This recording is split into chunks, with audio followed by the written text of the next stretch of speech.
Welcome home to Passionate Justice 81, our terrific Starcom radio network. Real feelings, real personalities, passionate justice, embedded in the Starcom radio network, anchored by the brilliant talk show radio pioneer Ed Till. Weekdays, weekends, the man's on fire. It's as if the man's on 24/7. So connect with us at www.starcomradionetwork.com and on Starcom's Facebook page.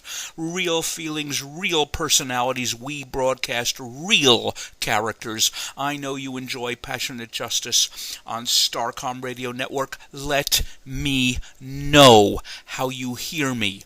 Tell me at Starcom Radio Network's Facebook page, like the page, and let me know how you hear me today. Thank you all for your continuing and growing support, and reach out to me on Twitter at JWOLF41387, at JWolf41387 on Twitter for all Passionate Justice news, releases, podcasts. I ask all of you, follow the show at JWolf41387. It's now yet another great way to connect with the Starcom Radio Network. And now a new hour. Personal notes, super guest writers spurring you on every week, every day. A challenge to create a little more justice in our world.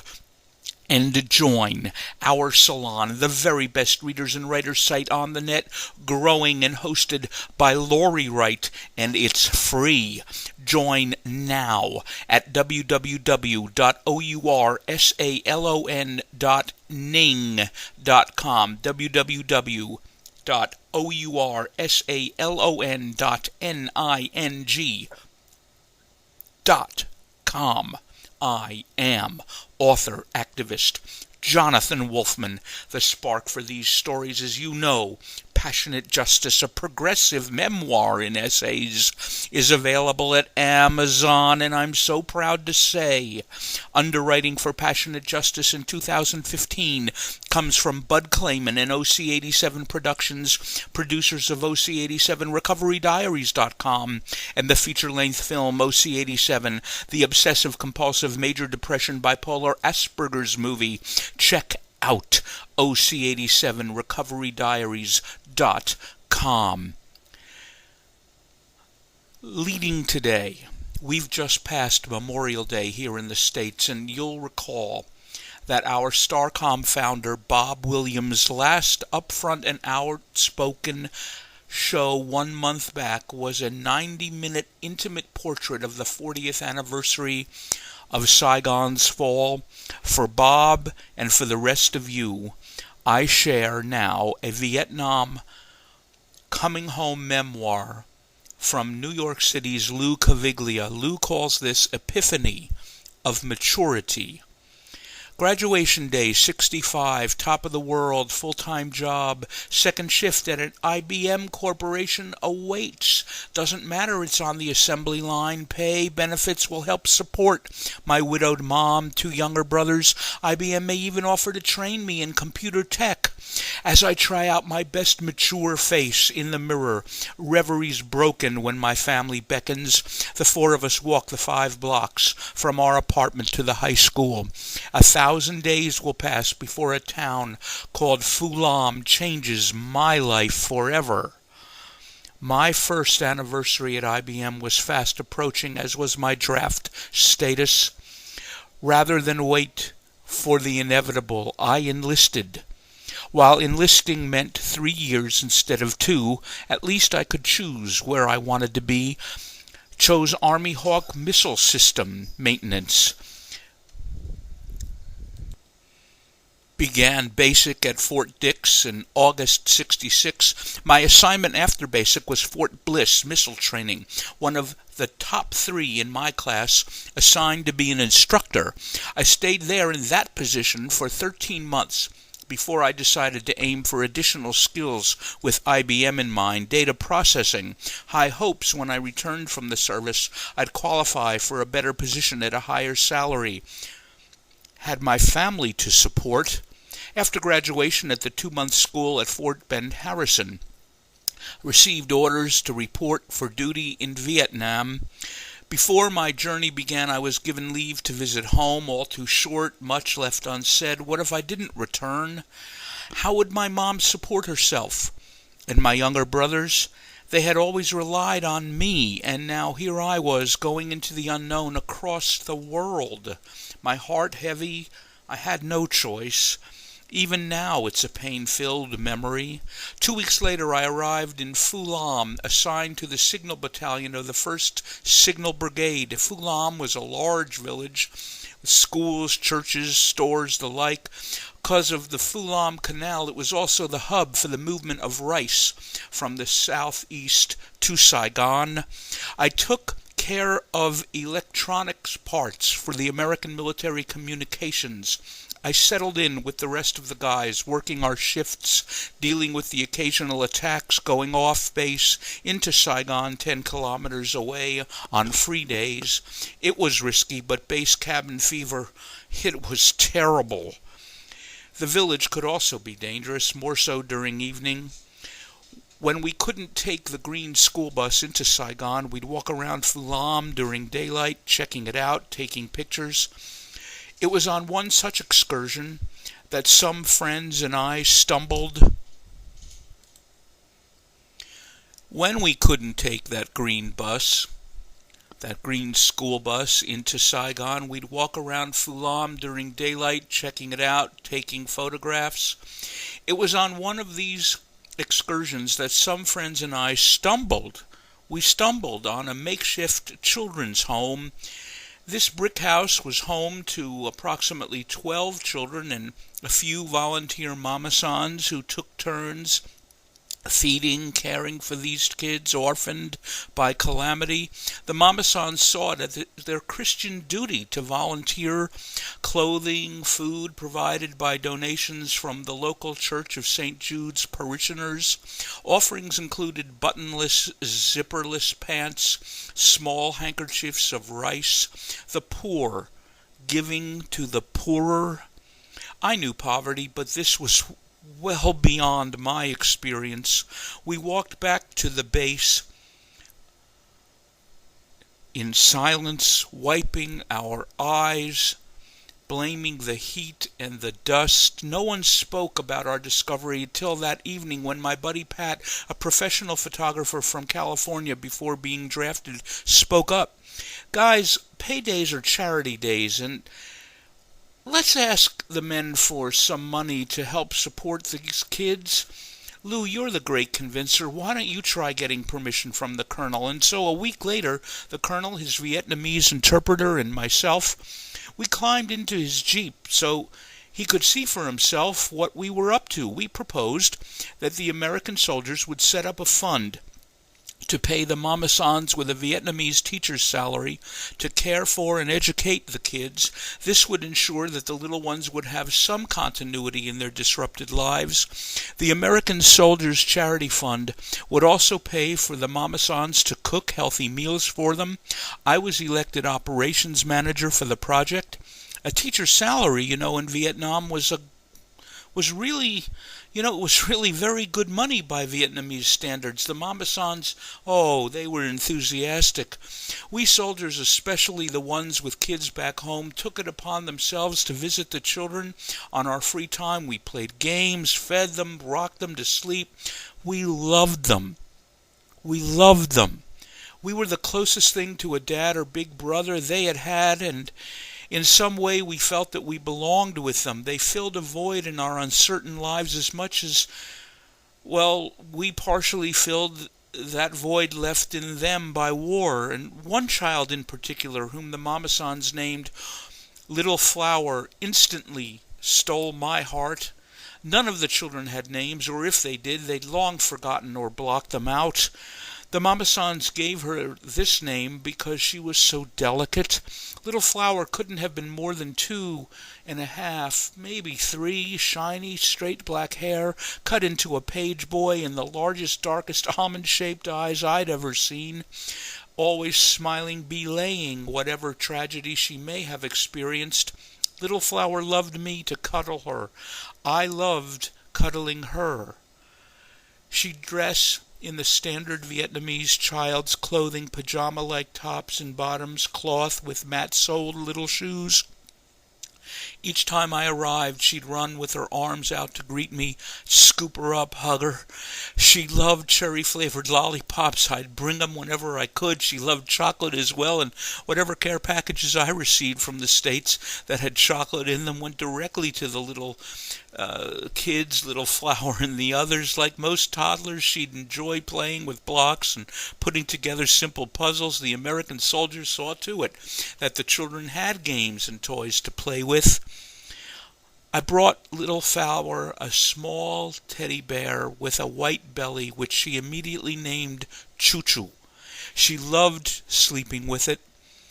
I needed Little Flower as much as she needed me, helped me to grow and experience a love that I too had been missing. I realized that I loved children very much, and word spread. Word spread, and that orphanage of 12 grew to 42. Soldiers would find children alone in rice fields by a dead parent, by the side of a road, near a ravaged home. The orphanage of Phulam was more successful than we could ever have imagined, and the Pacific Stars and Stripes ran a piece about the orphanage and the role American soldiers played, making it a success. As the operations manager, I felt a pride in myself, my comrades, my country. Yet my time in Vietnam, now it was closing. My journey home would be the reverse of arrival, and Long Binh was one of the last stops in Vietnam before setting foot in the States. Though I had many emotions coursing through me, I longed to be home, see my family. Didn't need to try on my mature face, already there. Army Command had instructed MPs operating as customs officers to confiscate any and all photographs before we left for the U.S. As the MP opened my bag, he saw my photo album, took it out. He did say he was sorry, but that all photos had to be taken. Watched as a piece of my heart was taken from me, and then I walked to my plane bound for Oakland. Evening when we arrived in California, an Army clerk came out to take us to our processing stations. No formation, no officer, no one to salute us back in country. Exhaustion, frustration hit me simultaneously. Had I really been away? Seemed so unreal. Everything that had been so life-changing for me 72 hours ago now seemed like a haunting memory. Felt a tremendous loss. All my pictures of the children, my friends in Vietnam, gone, but memories survived and will. Took me some 5 years. The mature me understands war much more clearly than the naive me of long ago. Understanding does not erase pain. I just learned to endure it by remembering all of the wonderful times with those children, and they taught me.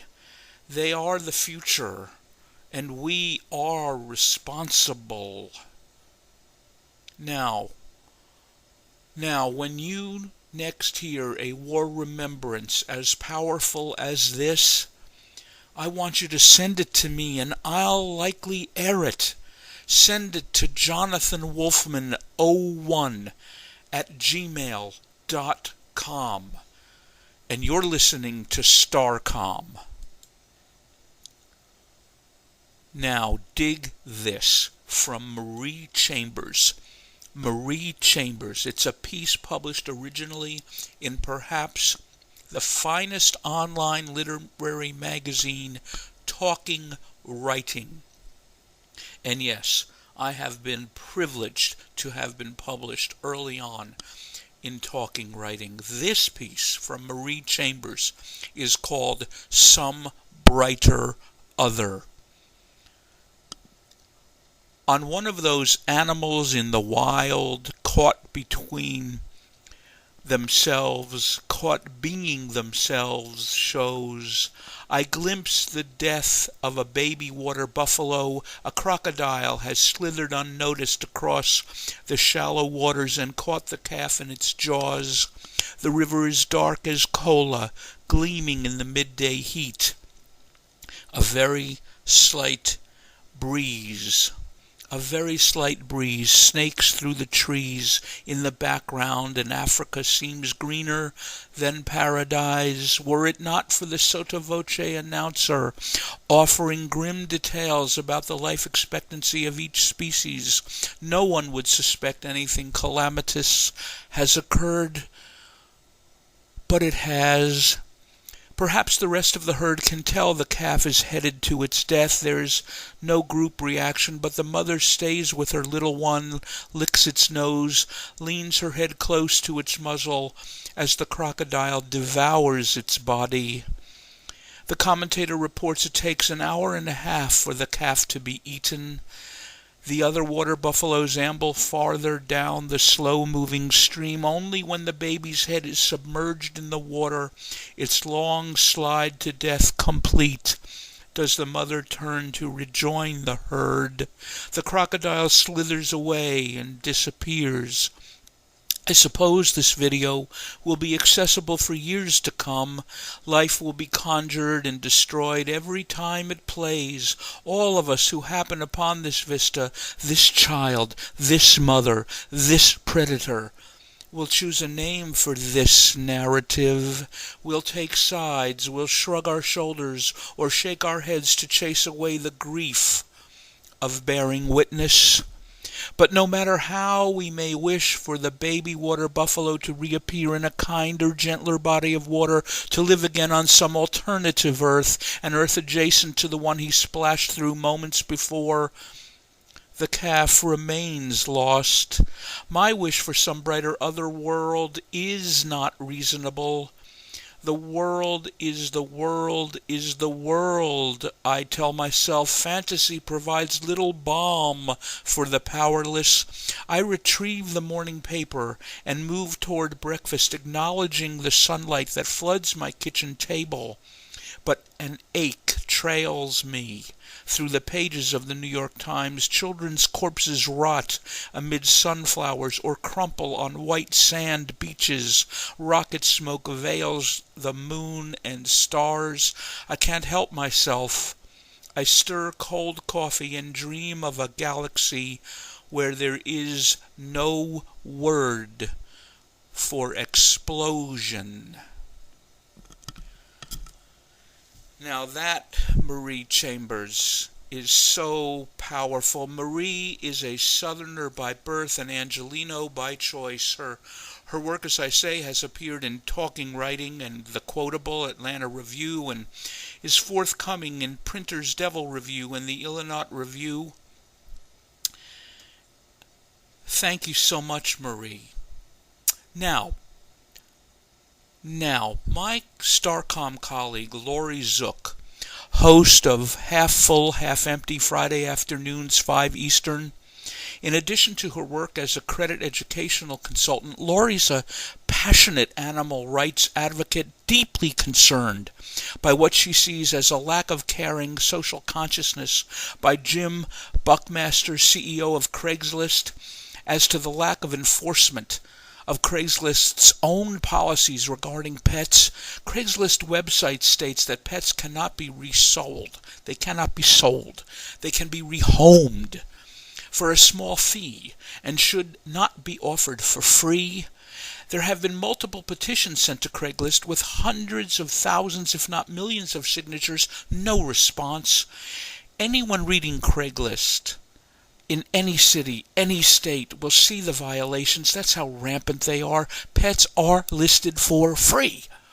These pets end up in horrid situations, sometimes used as bait, sometimes for fighting, or pet flippers grab the free pets and then resell them for hundreds of dollars. Recently, one of these people was indicted on 12 felony counts for starving, torturing, even eating some of the 29 pets, eating some of the 29 pets he'd collected off Craigslist. Rehoming is when a person needs to rehome an existing pet, not backyard breeding, then selling puppies or kittens, which further contributes to the pet overpopulation and shelter euthanasia. Backyard breeders don't live up to standards of professional breeders who look to develop the breed according to stringent guidelines.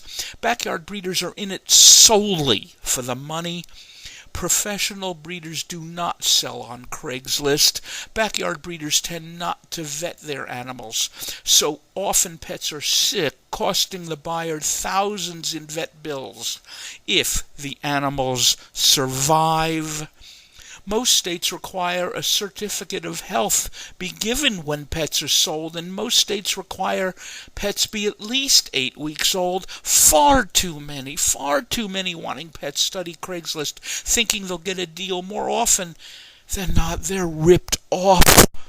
And just try to get your money back from a backyard breeder who meets you in a parking lot, demanded cash, and got it 'cause you gave it to him. You must do your due diligence.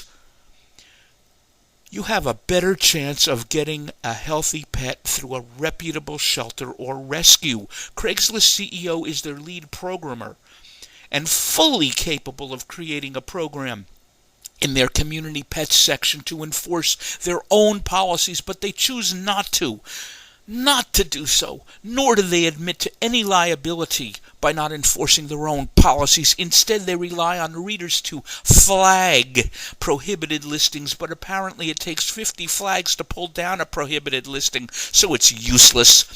Posters can buy flagging software to remove their competitors' listings and continue harming animals, or they simply create multiple email addresses, continue postings. If Craigslist were to develop a program that wouldn't allow free in the listing, free, not allow the word, or puppies or kittens, it would put the backyard breeders out of business. A small rehoming fee is considered to be between $50 and $100. Pets have been listed in excess of 1,000 on that site. It will be interesting to see what happens when FBI starts to enforce the new law where animal abuse is considered a felony and Craigslist is involved. When you call Craigslist phone number, you get several options, and each one results in an email address. No human answers the call. No human responds to the emails. I have called. I have emailed. I have faxed interview requests to Jim Buckmaster to give him the opportunity to be on a show, and he did not respond. His personal net worth is estimated at $40 million. Maybe he'll wake up, allow decency to overwhelm greed. Oh, I know it's rare.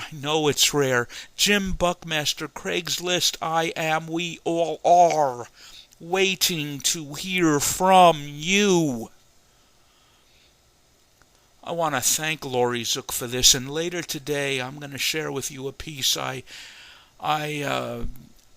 put out here well over a year back in a related vein.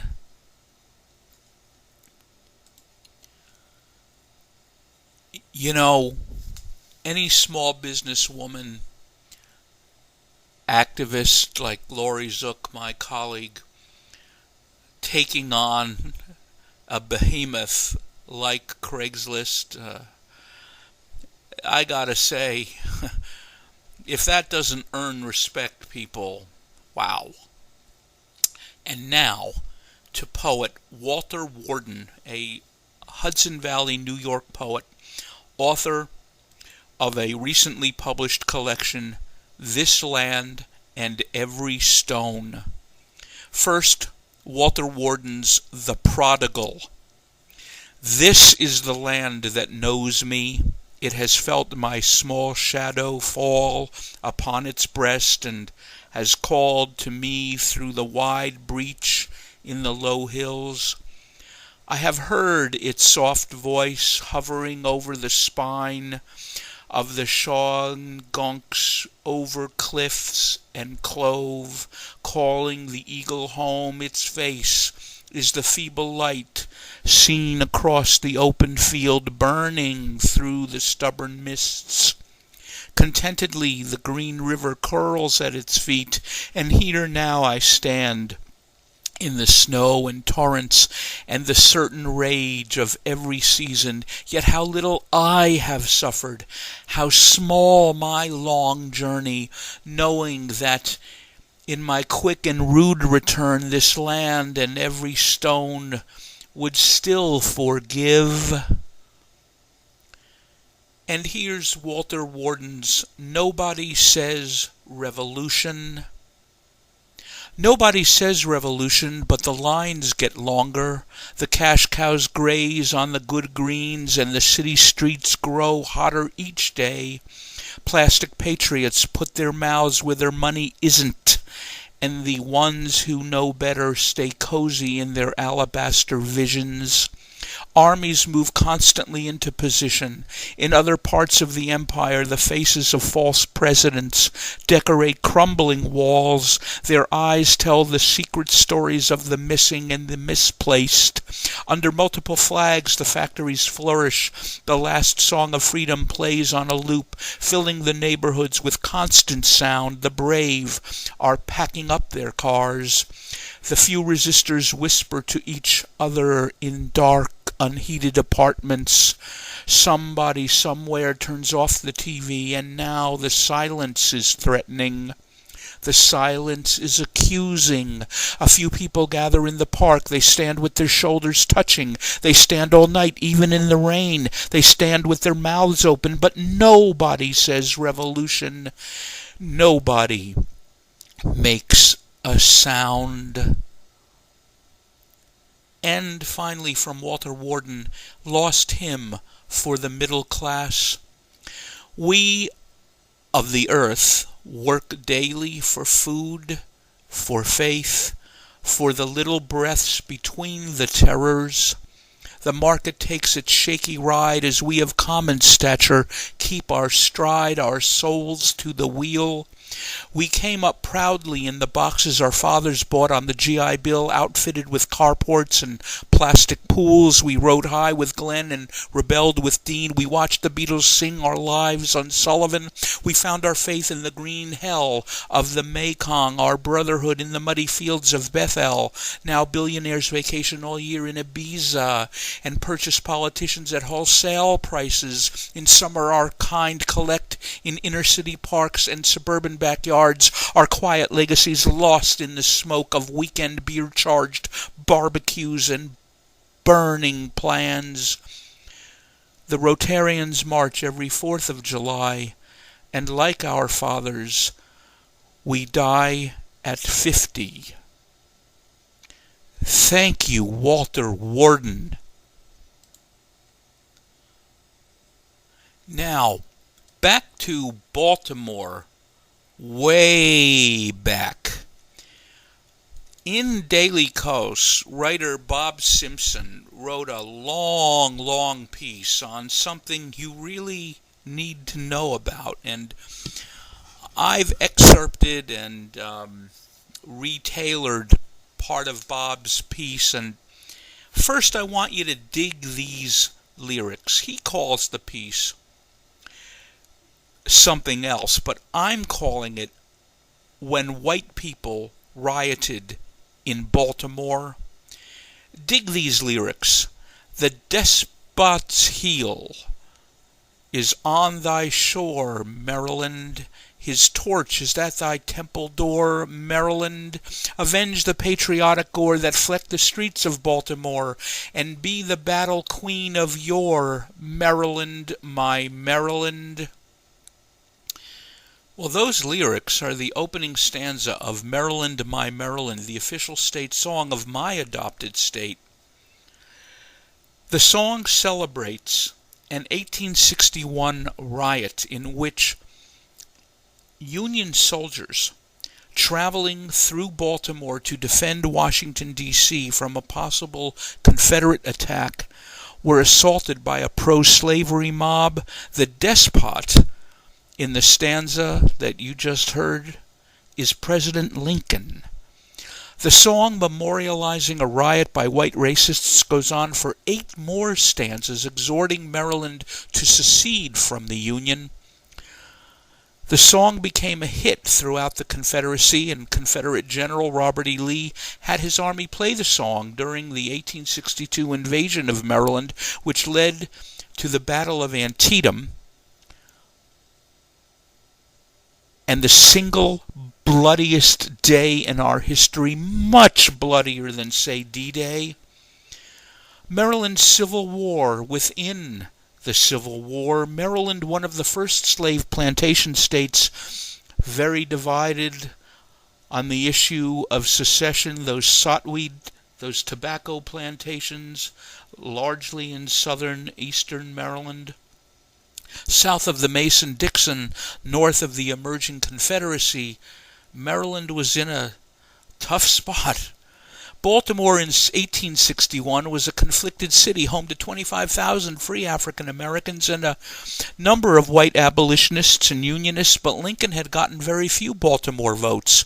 The first rioting began on April 18th, a week after the surrender of Fort Sumter in South Carolina, and one day after the Virginia legislature voted to secede from the Union. A mob hurled bricks and stones at Union volunteers, regular army troops headed for Washington. Injuries resulted in at least one death that day, and violence escalated the next on April 19th. I believe that was the anniversary then of Paul Revere's ride. The 6th Massachusetts Militia en route to Washington, D.C. by train received word that their passage through Baltimore was likely to be resisted. The commander gave the following order as the troop train approached: "Pay no attention to the mob if they throw stones, bricks, or other missiles, but if you are fired upon, you fire." The rail cars came under attack with bricks and gunfire from the mob.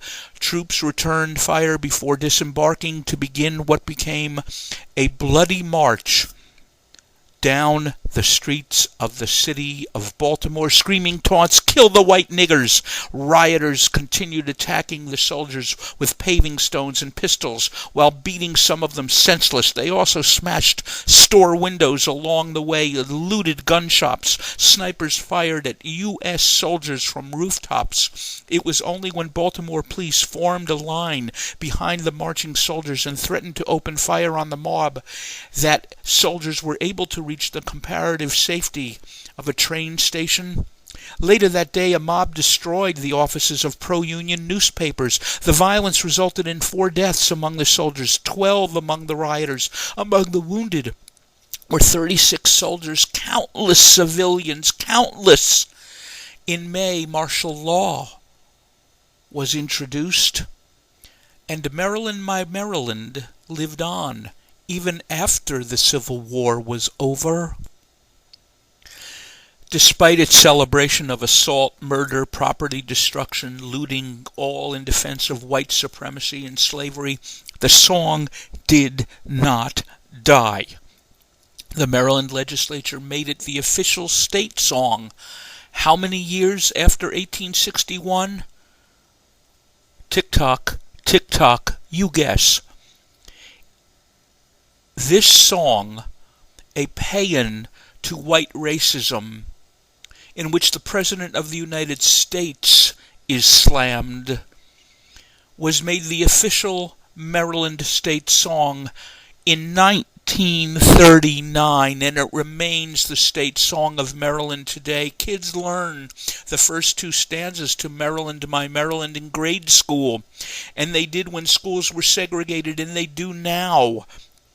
Teachers do not say that it celebrates a racist mob attack on Union soldiers. They do not teach that. But that's what it does. Like the Confederate flag, which still enjoys some popularity here. Maryland, My Maryland is a cultural symbol for the violence necessary to maintain institutional racism. And I ask you, how far removed are the old business interests who profited off of slavery from today's business interests, who profit off of institutional racism. Both are examples of economic violence, indirect, cloaked in a false respectability. 3 generations of organized opposition have not removed the song from official recognition since 1939. And there is no evidence it'll happen. See, the movement against racism has always produced inspiring music. We need more, because overcoming 21st century institutional racism is going to require a social movement even more powerful than the one which overthrew legal segregation back in the 60s. So, rap artists, songwriters, spoken word poets of Baltimore, all over Maryland, yes, write, share songs that extol the courage of those who in 2015 and back in 1861 resisted the mobs and resisted institutional racism, enforced poverty, and resisted police brutality. You know, the ancient Greek Plato once wrote over 2,300 years back, "When the mode of the music changes, the walls of the city shake." Now, poet Valerie Keene of Queens offers us Untitled Room. There is a room that is bigger than the world, and it is not the only one. It tells the patient the truth and soothes his brow.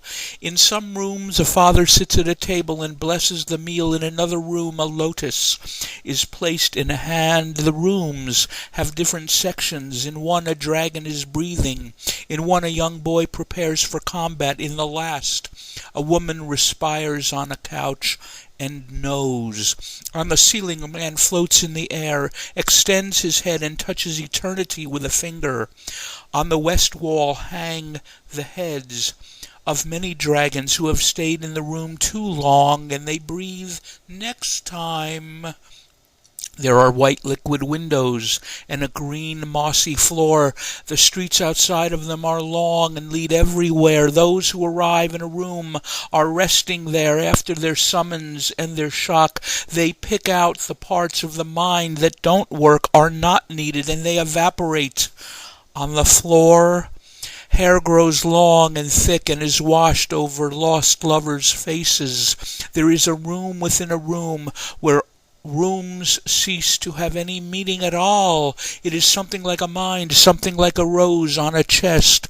But these are things, and it is not a thing. You remember, you were there after the operation when they said they did operations of all kinds. You went to the rooms.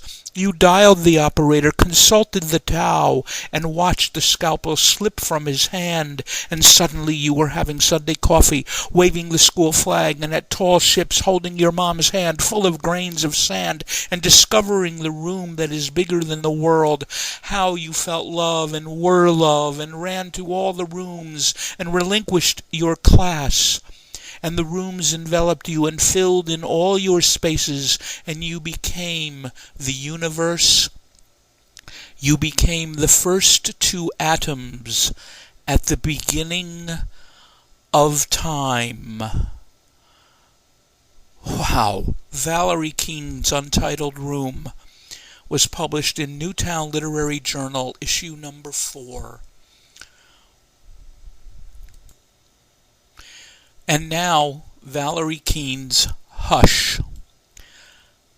See, you have to shut up once in a damn while and stop diffusing all that great thought that patters around your addle-pated head. Resist the compulsion to tell every other human being just like you every unimportant nuance. Concentrate all that nonsense, harden it like a lump of coal, which is what the unwritten sum of it is, into a diamond under your pen.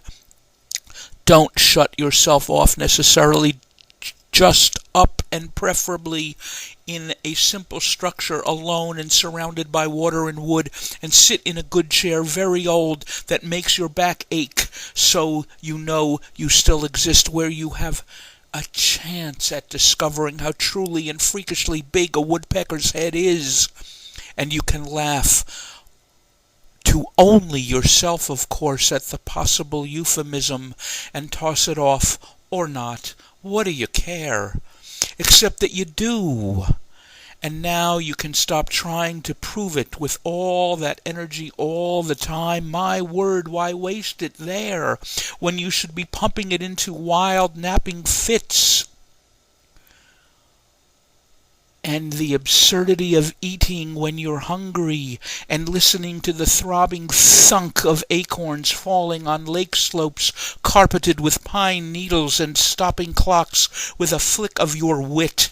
I warn you, though, don't try to give up music. You'll need that where you're going, just in case, like a trail of breadcrumbs back to what you forgot to remember. Don't bother to bathe. You will find out on day 4 that nothing stinks worse than what you thought you had to say about it.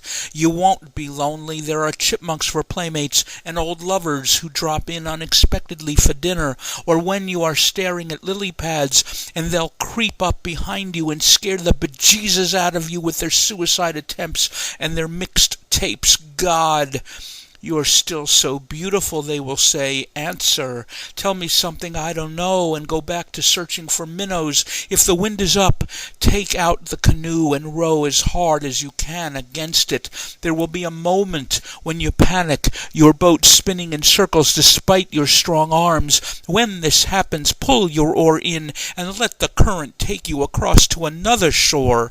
It is only a short walk back, and you left the door unlocked.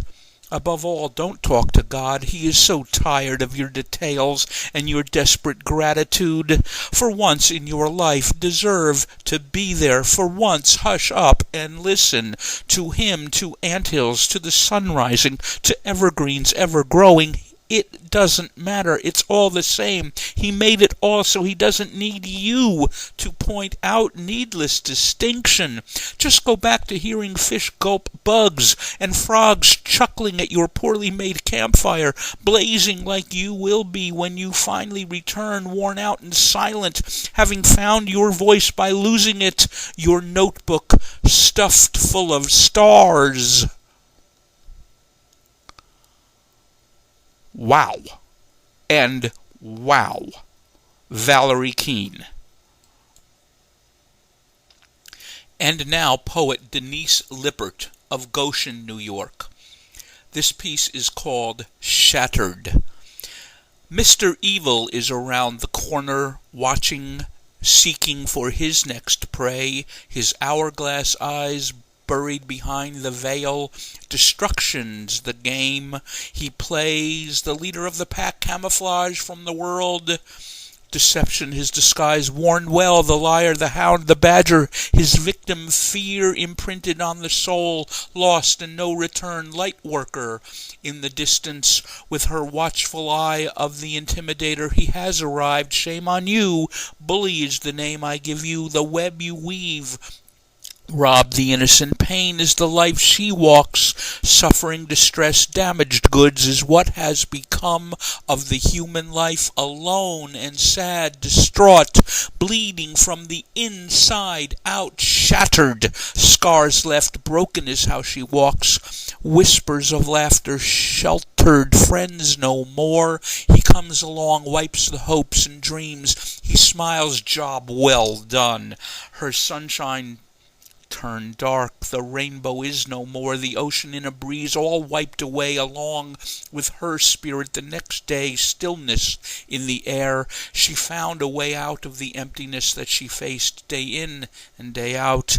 Another human taken from self. Is this what the outcome of bullying consists? Look in the mirror, you pulled the trigger of the life that once was. Fear is behind your shades now. Turn around, God's nearby. Thank you, Denise Lippert. And I have to say right here, people, that it is such a pleasure to be able to showcase great poets all writers, of course, but I have the sense that there are so many poets out there who are so good, needing, wanting, deserving exposure. Write to me at jonathanwolfman01@gmail.com. Contact me at starcomradionetwork@gmail.com. Now, here's a question, and I ask it because of Lori Zook's pointed challenge to Craigslist earlier. Here's the question. Have you ever wondered if your neighbors abuse their pets? Do they also abuse their kids? I guess I've thought about it from time to time, but a few years back, right out of the blue, I found out. Here's the story, and it's a chapter in Passionate Justice, a progressive memoir and essays. You know, the Harvard Classics were first published over 100 years ago, way back in 1910, and they're a gorgeous 51-volume, leather-bound set of books, literature, science, philosophy, classics in the arts. Now, the set I got in each book has the fountain pen signature of its original owner, a woman from New Orleans. And southern Louisiana is where I found them, following an internet search that told me a guy living 50 miles north of New Orleans had what he called a bookshop in his home. I called the seller, a relatively young man, and after a minute I heard this woman calling out to a lot of wildly barking dogs, "Come on out back! Supper, y'all!" Well, at the time I didn't think much of it, but after my books arrived and after deciding which ones to read first, I started thinking about those feverishly barking dogs. And I did another internet search, and this time for the bookseller's name. The man and his wife had been listed by several local animal rights and protective organizations as being suspected of animal cruelty and were on a watch list. One post said that this couple had well over 50 dogs. Nothing was said about them being arrested, but those dogs and those howls, they stayed with me. And about a year later, I'd read, maybe up to half of the books. I looked the guy up again. Just something in me. I just looked up the guy again, and by that point there had not only been indictments, but convictions, fines, and prison. And the so-called bookshop in my home, well, that had been shut. And shut down, too, was the couple's shabby, soiled, 3-acre ranch-style property, along with their routine starvation of dogs, despite the call to supper I'd heard on the phone. Now, I'm glad the bastards got prison, but think about it. Is it enough? I hope these two had no human children, because hurting animals can be a sign that people will neglect and hurt their own kids. How do I know that? Well, a number of states, California, Colorado, Indiana, Maine, Ohio, West Virginia, red and blue states both, they're taking measures to coordinate efforts among animal and child protection agencies. And I'll say this, and I mean it, and you may agree or no, but I mean this. People who abuse animals even once should not have kids. And I think the government should remove from the home not only the abused animal, but the potentially abused child. In fact, I'd go further. I'd say that a child, particularly a small one, living alongside animal abuse is already abused by what she's been forced to witness. I still cherish my Harvard Classics. I do. I read them. But I wish that their beautiful crimson bindings didn't remind me of those starving, howling dogs.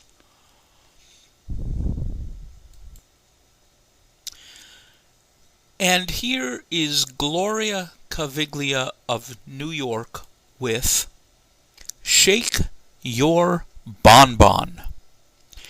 He couldn't have been more than 25 years old, Latin, good-looking, confident.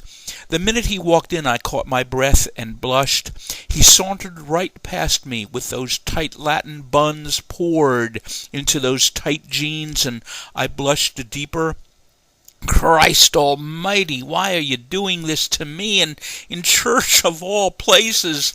I tried to gain my composure and put on my holy God we praise thy name face when I noticed that he entered the vestibule. Now, why the hell would he be doing what he would be doing there?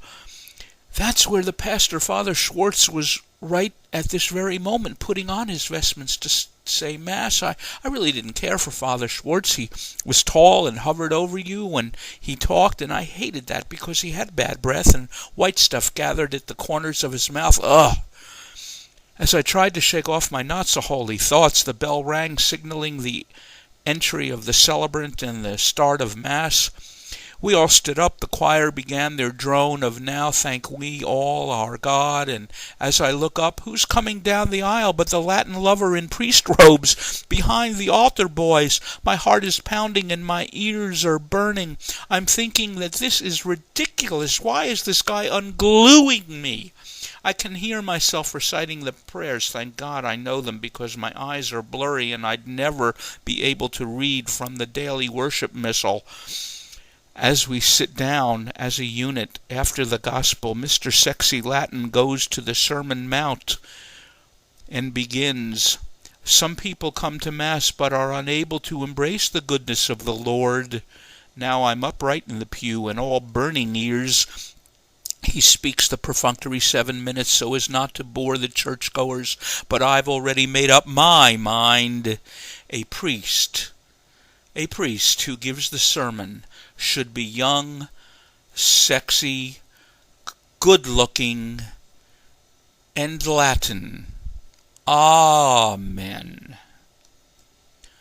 So you, as we thank Gloria Caviglia, I want you to think on your stories, your essays, your poems. Let Passionate Justice and Starcom give them added punch and broadened life. Send them to me.